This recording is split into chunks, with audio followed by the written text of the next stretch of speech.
Assalamualaikum warahmatullahi wabarakatuh. Sebelum kita belajar, mari kita berdoa terlebih dahulu. Bismillahirrahmanirrahim. Raditu billahi rabba wa bil islami dina wa bil qur'ani imama wa bi muhammadin nabiyyan wa rasula.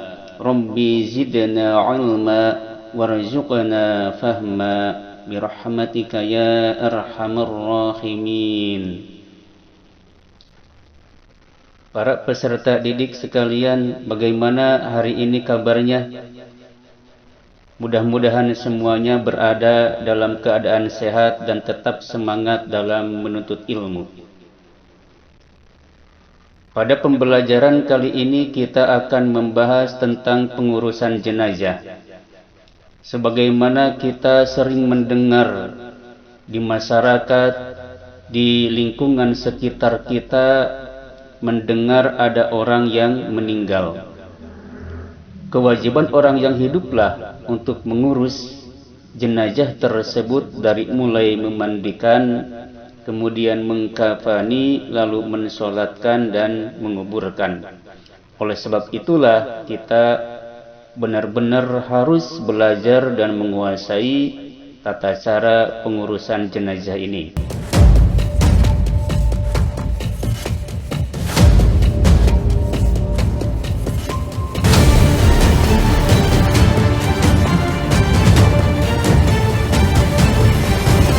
Sebelum pada inti materi, kita akan membacakan beberapa hadis tentang pengurusan jenazah atau juga mengingat akan kematian.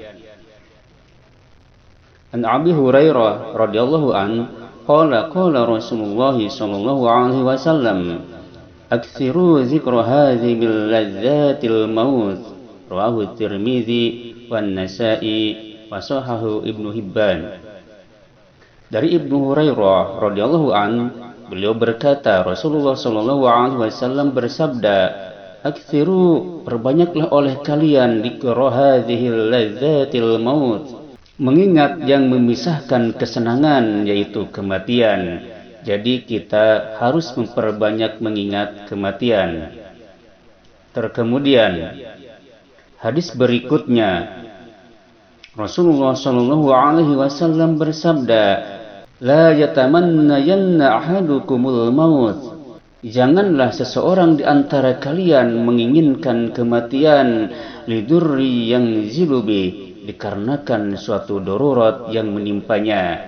Fa in kana la budda mutamanniyan, dan apabila tetap menginginkan kematian, falyaqul Allahumma ahyini ma kanatil hayatu khairul li wa tawaffani idza kanatil wafatu khairul li. Muttafaq alaih.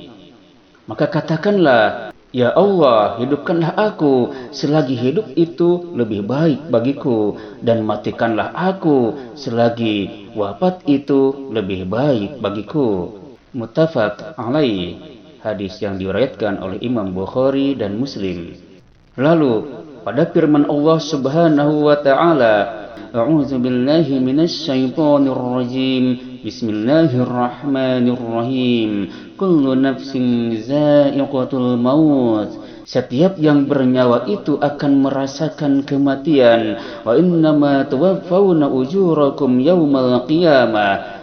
Dan hanya saja pahala-pahala kalian itu akan dipenuhi pada hari kiamat. Faman zuhziha 'anil nar, maka barang siapa yang dijauhkan dari api neraka, wa udkhilal jannata faqad faz, maka sungguh dia termasuk orang yang beruntung. Wa mal hayatud dunya illa mata'ul ghurur, dan tidaklah kehidupan dunia itu kecuali sesuatu yang memperdayakan. Dalam arti kenikmatan di dunia ini hanyalah sementara, suatu saat pastilah dia sirna. Quran Surat Ali Imran ayat 185.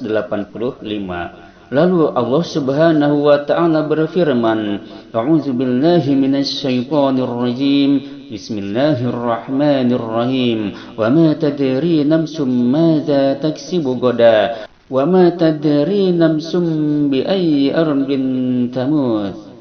Dan tidaklah seseorang itu mengetahui apa yang akan dia kerjakan besok, dan juga tidaklah seseorang itu mengetahui di bumi mana dia itu meninggal.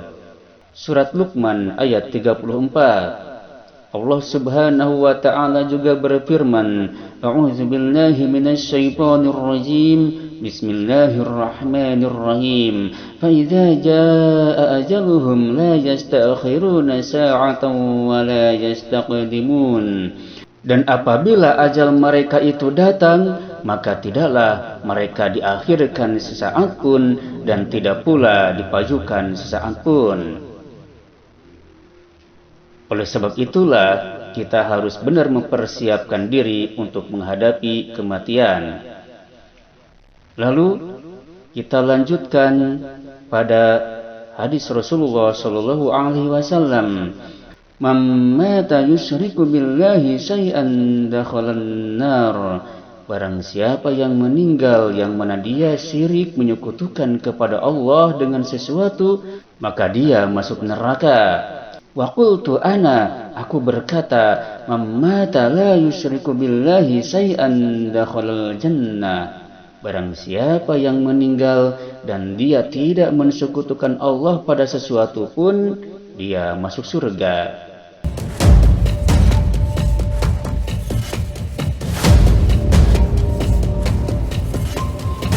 Lalu kita masuk pada inti materi. Pada materi kali ini, standar kompetensi, yaitu kemampuan standar yang harus kita miliki adalah memahami ketentuan hukum Islam tentang pengurusan jenazah, yang mana kompetensi dasarnya adalah menjelaskan tata cara pengurusan jenazah dan memperagakan tata cara pengurusan jenazah. Adapun indikator yang harus dikuasai, yaitu pertama, siswa dapat menjelaskan tata cara memandikan jenazah, dapat menjelaskan tata cara mengkafani jenazah, dapat menjelaskan tata cara mensolatkan jenazah, dapat menjelaskan tata cara menguburkan jenazah, dapat memperagakan tata cara memandikan jenazah, dapat memperagakan tata cara mengkafani jenazah, dapat memperagakan tata cara mensolati jenazah, dan dapat memperagakan tata cara menguburkan jenazah dengan baik sesuai dengan ketentuan syariat.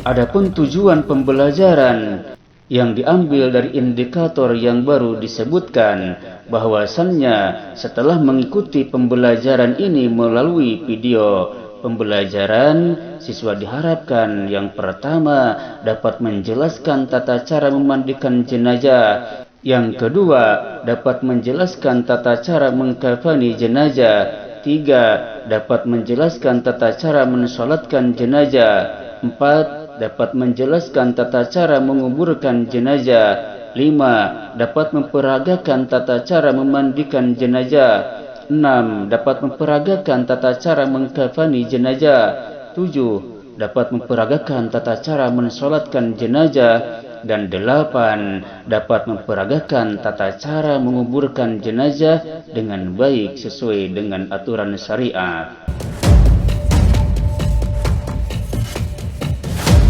Baik, kita memasuki pada inti materi yang harus kita kuasai.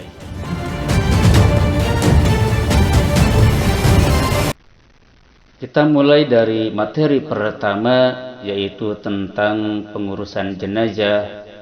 Ada beberapa hadis yang harus kita ketahui, yaitu yang pertama, Rasulullah SAW bersabda, "Amaronan Nabi sallallahu alaihi wasallam bisab'in wa nahana an sab'in.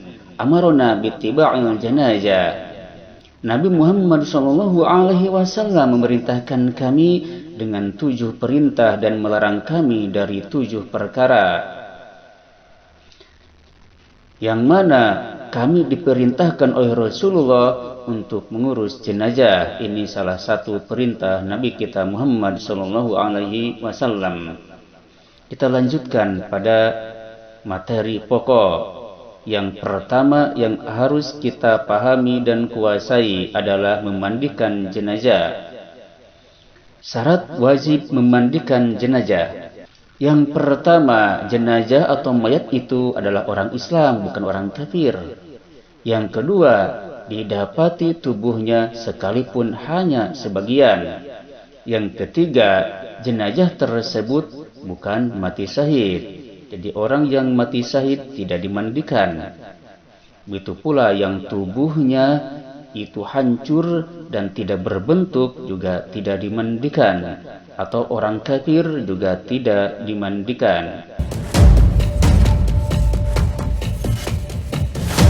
Kemudian yang berhak memandikan jenazah, yang pertama, jenazah laki-laki dimandikan oleh laki-laki, perempuan dimandikan oleh perempuan.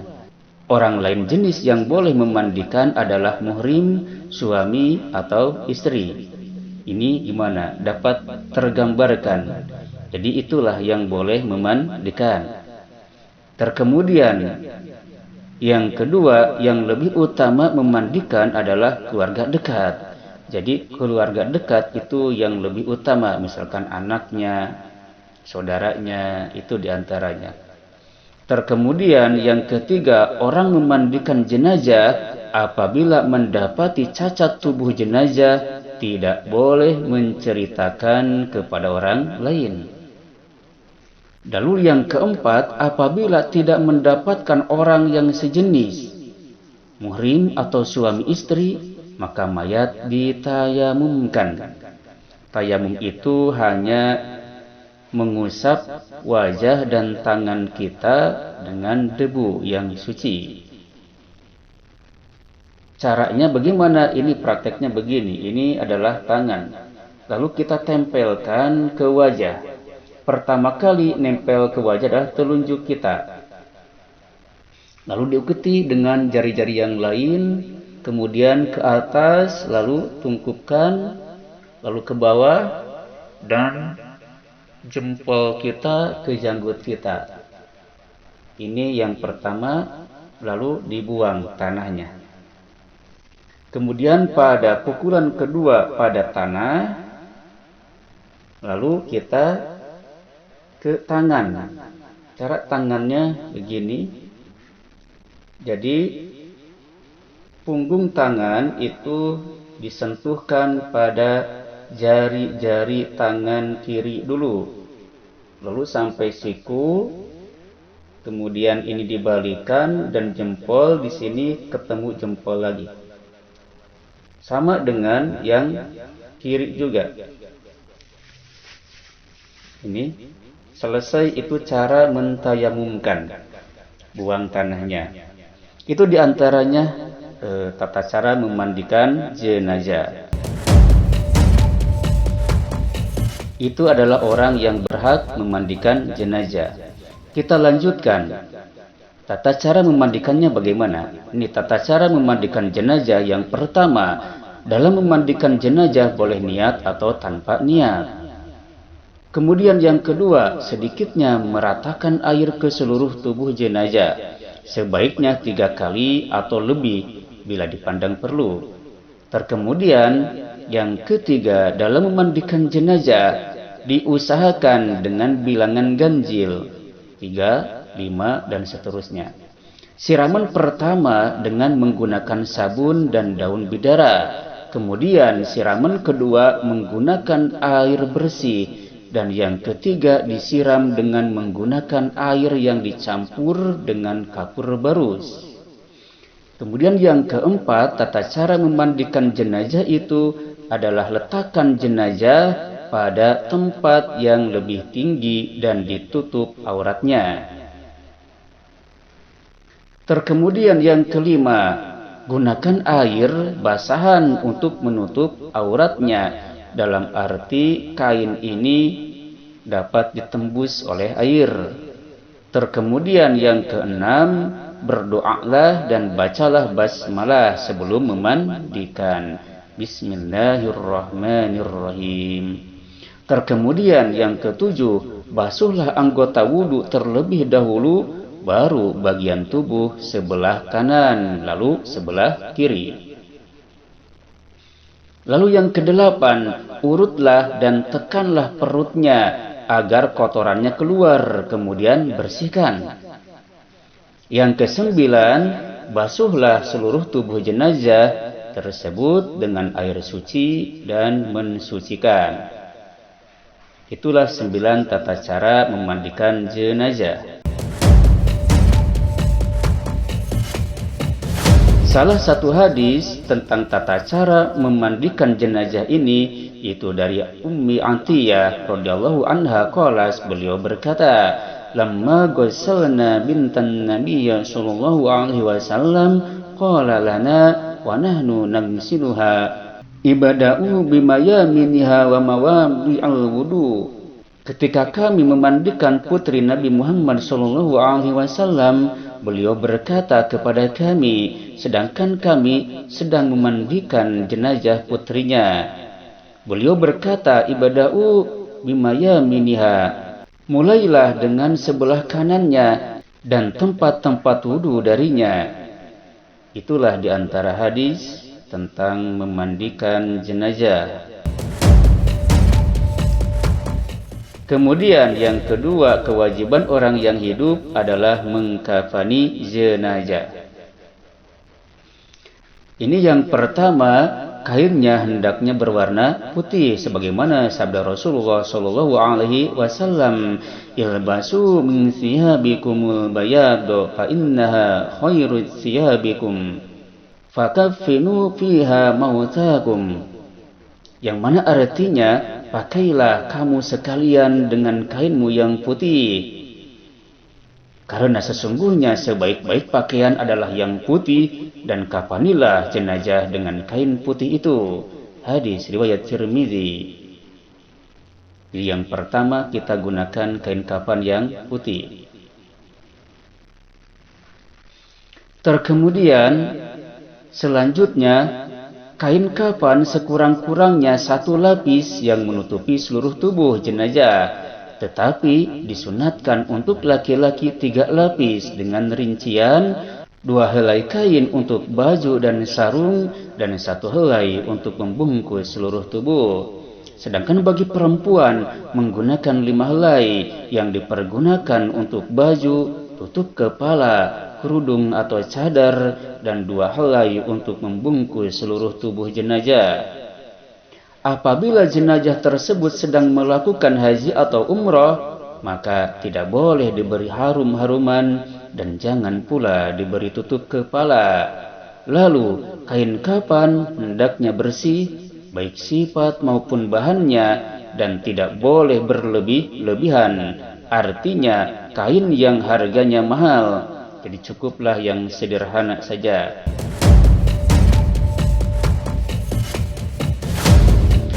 Itu diantaranya tata cara mengkafani jenazah. Lalu kita melanjutkan, kewajiban ketiga bagi orang yang hidup terhadap jenazah adalah sholat jenazah. Yang mana syarat sholat jenazah itu yang pertama, suci dari hadas dan najis.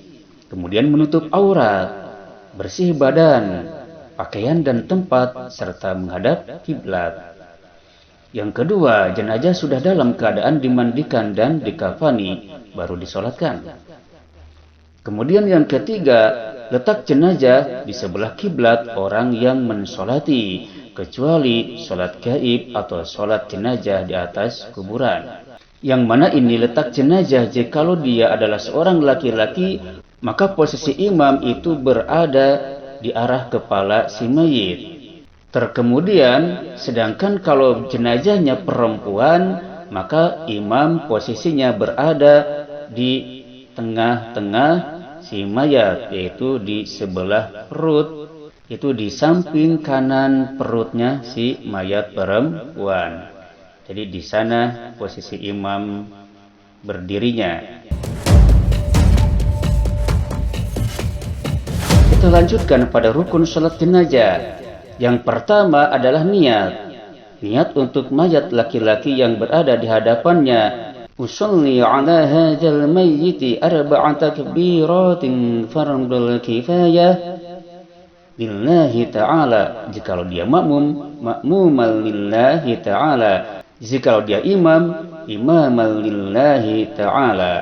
Jikalau mayitnya perempuan, usolli ala hadhil mayyitati arba'a takbiratin fardul kifayah lillahi ta'ala. Kalau makmum, makmumah. Kalau imam, imamal lillahi ta'ala. Terkemudian yang kedua adalah berdiri jika mampu. Lalu yang ketiga membaca surat Al-Fatihah sesudah takbir pertama. Yang keempat membaca sholawat Nabi sesudah takbir kedua. Biasa sholawat Ibrahimiyah pada tahiyat kita bacakan sampai bacaan innaka hamidum majid. Terkemudian yang kelima mendoakan jenazah setelah takbir ketiga.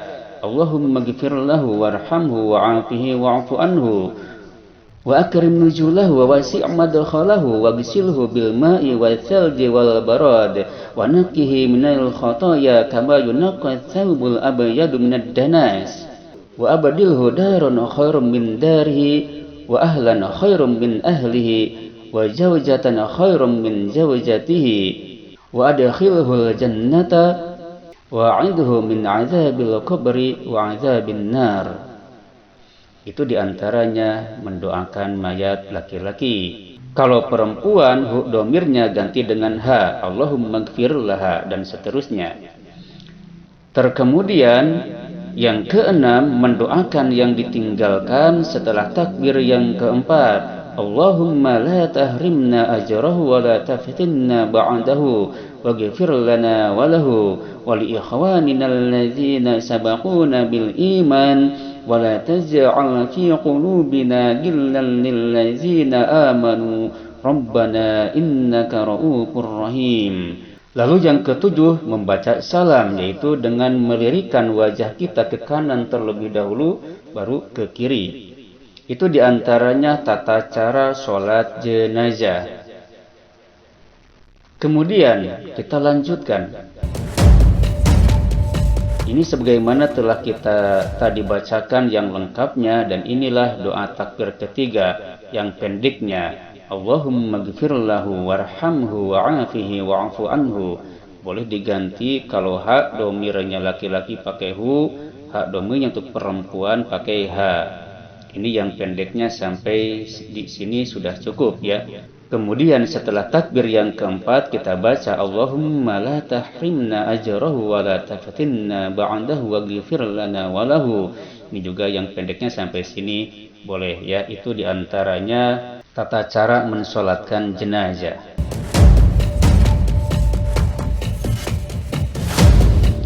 Kemudian kewajiban terakhir bagi orang yang hidup terhadap jenazah adalah menguburkannya. Menguburkan jenazah merupakan kewajiban yang terakhir setelah dimandikan, dikafani, dan disolatkan. Dalam menguburkan jenazah, hendaknya dibuatkan terlebih dahulu lubang kubur. Dalam membuatnya, hendaknya diperhatikan kedalamannya, yaitu setinggi dada orang dewasa, dan tidak sampai tercium bau busuk, dan tidak dapat dikorek oleh binatang buas. Kemudian dalam lubang kubur tersebut di arah sebelah kiblat dibuat liang lahat. Di sebelah kiblat itu diberikan liang lagi untuk menaruh jenazah nanti. Lalu kita menghadapkan ke kiblat. Itu tata cara menguburkan jenazah. Dalam sebuah hadis dikatakan, Al-hidu li lihda wangsibu alayyal libna nasban kama suni'a bi Rasulillahi sallallahu alaihi wasallam. Yang artinya, buatkanlah olehmu lubang lahat untukku dan pasanglah di atasku batu bata sebagaimana dibuat pada kubur Rasulullah sallallahu alaihi wasallam.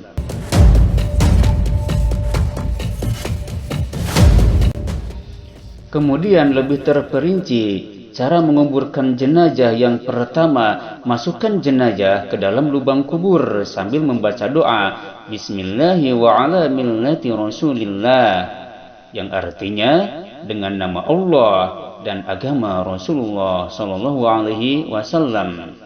Terkemudian yang kedua, letakkan jenazah di lubang lahat dengan menghadap kiblat. Muka dan kaki diusahakan menyentuh tanah. Jadi nanti tali-talinya itu dibuka. Kemudian mukanya diletakkan kepada tanah, itu minimalnya. Terkemudian Rasulullah sallallahu alaihi wasallam bersabda an Umar radhiyallahu anhu annahu qala, dari Umar radhiyallahu beliau berkata, yang mana artinya Nabi Muhammad SAW bersabda, jika kamu sekalian menurunkan aku ke liang lahat, maka sentuhkanlah pipiku ke tanah. Lalu yang ketiga, letakkan bantal tanah pada tubuh jenazah agar tetap menghadap kiblat. Kemudian tutup dengan kayu atau papan, baru ditimbun dengan tanah, dan buatlah tanah tersebut lebih tinggi dari permukaan tanah, dan di atasnya diberi batu. Itu tata cara menguburkan jenazah.